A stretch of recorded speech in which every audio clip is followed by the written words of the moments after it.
JugglerNews.com. Ill Bill, aka the cult leader, aka William Hung, La Coka Nostra. We doing it up.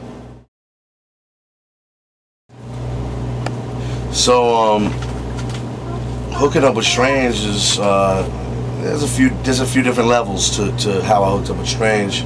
On one level, I just have a mutual respect and an equal respect going in my direction for what I'm doing out of New York, you know, equaling what they're doing out of KC in terms of just being independent, relying on touring, you know, as a huge part of the word of mouth, because not just, you know, MTV has never really shown me any love. You know what I'm saying? I haven't built my career off MTV. It's been built off of live shows, and I've always peeped what Tech has done as far as just always going really hard touring wise, doing 180 shows a year, and just as a fan, you know, of what he does, I've always wanted to work with him. The way I actually connected with him was through management. My manager happens to be friends with Travis O'Quinn, so it was just simply, you know, 1 degree of separation. You know what I'm saying? My manager's friends with his manager. That was the connection. Me and Tech got on the phone, chopped it up.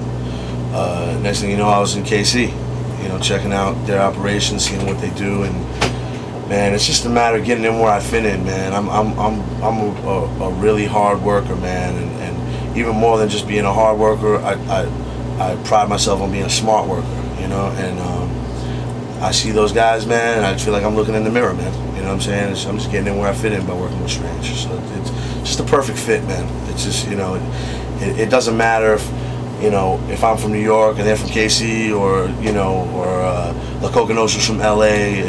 You know, none of that means shit. Regionally, it doesn't make a difference. A lot of people that listen to music connect with music regionally, but for me, it isn't about regions. It's just about square biz and just handling your shit. And there's nobody in the game right now that's doing it on an independent level with the same grind as Strange Music. So I'm proud to be involved with Strange Music. You know, I'm proud to be a part of what's going on with them.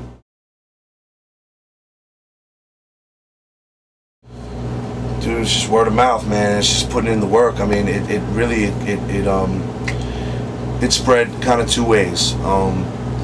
Like in the mid-90s, I used to work in this record store called Fat Beats, based out of New York, and that's when like vinyl was really like at a kind of like a rejuvenation of the independent vinyl scene. Even like before Raucous really popped off, there was a bunch of different labels doing stuff like Fondlem and Def Jux, and my own label, and Necro's labels, which was Uncle Howie and Psychological. And we just put out a bunch of singles, man, and it's crazy because when you look at the numbers we were moving back then versus the numbers that vinyl singles sell now, it's kind of fucking sad that vinyl's really dead, and you know, it's fucking dead and buried. But at that time, it wasn't out of the ordinary to sell fucking 20, 25, 30,000 vinyl 12 inches. And it just so happened that probably more than half of those vinyl 12 inches were being sold in Europe. And it built us up, man. It developed a huge European following for us before we ever stepped on a plane to go over there. Next thing you know, we're, you know, fielding offers from Italy, Spain, England, Germany, Holland. I mean, you name it. You know, before the year 2000, we had traveled probably to every country in Europe and done multiple shows, to the point where, shit, 3 years ago we did a festival date. We headlined. It was the last show of that Non Phixion, my old group, had ever done. It was probably about 2.5 years ago. We did a festival in the Czech Republic, a country that, although we'd been to a bunch of surrounding countries, we'd never been in the Czech Republic. We headlined a festival in front of 50,000 kids and just fucking knew all the words to our songs, dude. It was a trip, you know, and that's based off of vinyl. Like, this was before the internet. So we didn't, I mean, that took shit to a whole other level that we could build on. But the vinyl independent hip-hop vinyl market is what really built up my following in Europe. Well, it started with Danny Boy from House of Pain. Just a homeboy of mine for a long time. He had been kicking around the name La Coka Nostra without really knowing what it was going to be, whether it was going to be a group or maybe just like a title of a compilation album that he was going to put together. It really wasn't concrete on what it was going to be. And you know, he asked me to get down with it. He sent me a few beats that a couple different producers had made. Lethal was one of those producers, and I recorded probably about 3 verses, at home in my home studio in Brooklyn, and I sent them back to him, and he really dug them. He was psyched on them, and it's still at that point we didn't know what was what. The real spark that like really got it popping was a show I did in LA probably about 2.5, 3 years back. I had met Everlast a couple times, but me and him never really had a chance to chop it up or get in the studio and work on anything before. And Danny put me, Everlast, and Lethal in the studio together, like the day of the show, like right after I did sound check. I went to the studio with these guys, and I was always a huge House of Pain fan, like just a huge Soul Assassins fan. Like Cypress and House of Pain were always fucking huge to me, man. I'm a huge fan. So it was a trip, to be in the studio with those 3 guys. And even more so, what was dope was that we got like 2 joints done.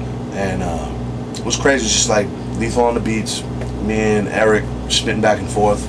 And one of those tracks ended up being Fuck Tony Montana. If y'all haven't heard it, a lot of people have heard it. We actually performed it tonight on stage here in LA, and the crowd went fucking berserk. It was really dope. That's like the first song we leaked when we decided to start leaking the Coka music. So like the first time me and Eric got in the studio, we laid the groundwork for that track. And I did the show, flew back home to New York. Within a week, me and Everlast were on the phone again talking about when can we get back together and work on some shit. And it was just like, it was a cool energy we had in the studio. We didn't really think that much about it until we said, you know what, let's meet up like in a month from now. Slane is down with these guys for a minute, same way I'm down, but he's from Boston, you know what I'm saying? Big Left, originally from the Bronx, from San Diego, also just a homie, you know what I'm saying? Just beyond rap, you know what I'm saying? Just always hanging around. We all ended up in the studio for a solid week, and we had probably got like 15 songs done without even trying. And it was just like a lot of 40s, were smoking a lot of blunts. Be Real came through, Jacket from Cycle Rome came through, and like next thing you know, dude, we had like fucking like 15 songs done. It was a trip. That's when we knew, like, yo, if we could get like, and not just like, I mean, regardless of what anybody else thinks, we got to enjoy the music, and we were just loving it, you know what I'm saying? And that was when we were like, you know what, let's just do a group, and let's lay this rule down that we're not gonna send Pro Tools files across the country to each other. We're gonna do it the hard way, you know what I mean? And we're gonna which you can look at it the hard way. I look at it as the easy way, because we'll only record if we're all in the same room in LA, you know what I'm saying?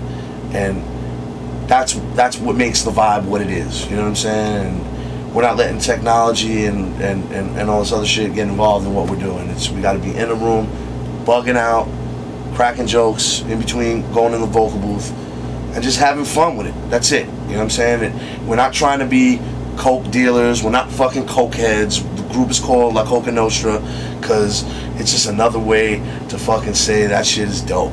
That's it. It ain't that deep. You know what I'm saying? It's just a bunch of homies having fun. You know what I'm saying? And truth of the matter is, people think that it's La Coka Nostra because we're all white. You know what? It just happened that way. It's not even like we really fucking thought about it. You know what I'm saying?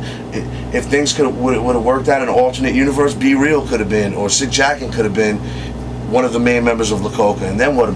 Motherfuckers, what would they send then? You know what I mean? So it just is what it is. Just a bunch of homies having fun. It just so happens that I came from a group called Non Phixion, and 3 of them motherfuckers used to be in House of Pain. You know what I'm saying? Shit, good for us. You know what I'm saying?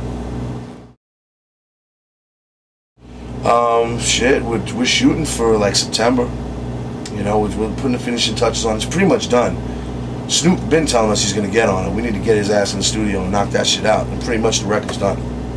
You know, and since like those first few sessions, we've gotten Immortal Technique on the record. My boy Q Unique is on the record. For those that know about Uncle High Records, I put out his album Vengeance Is Mine a couple of years ago, and that's the homie. And yeah, man, we got, you know, Send Dog. I mean, it's really just, it's a family affair. You know what I'm saying? Maybe on some last minute shit, maybe Necro, if he's not too busy, he can jump in and get something done too.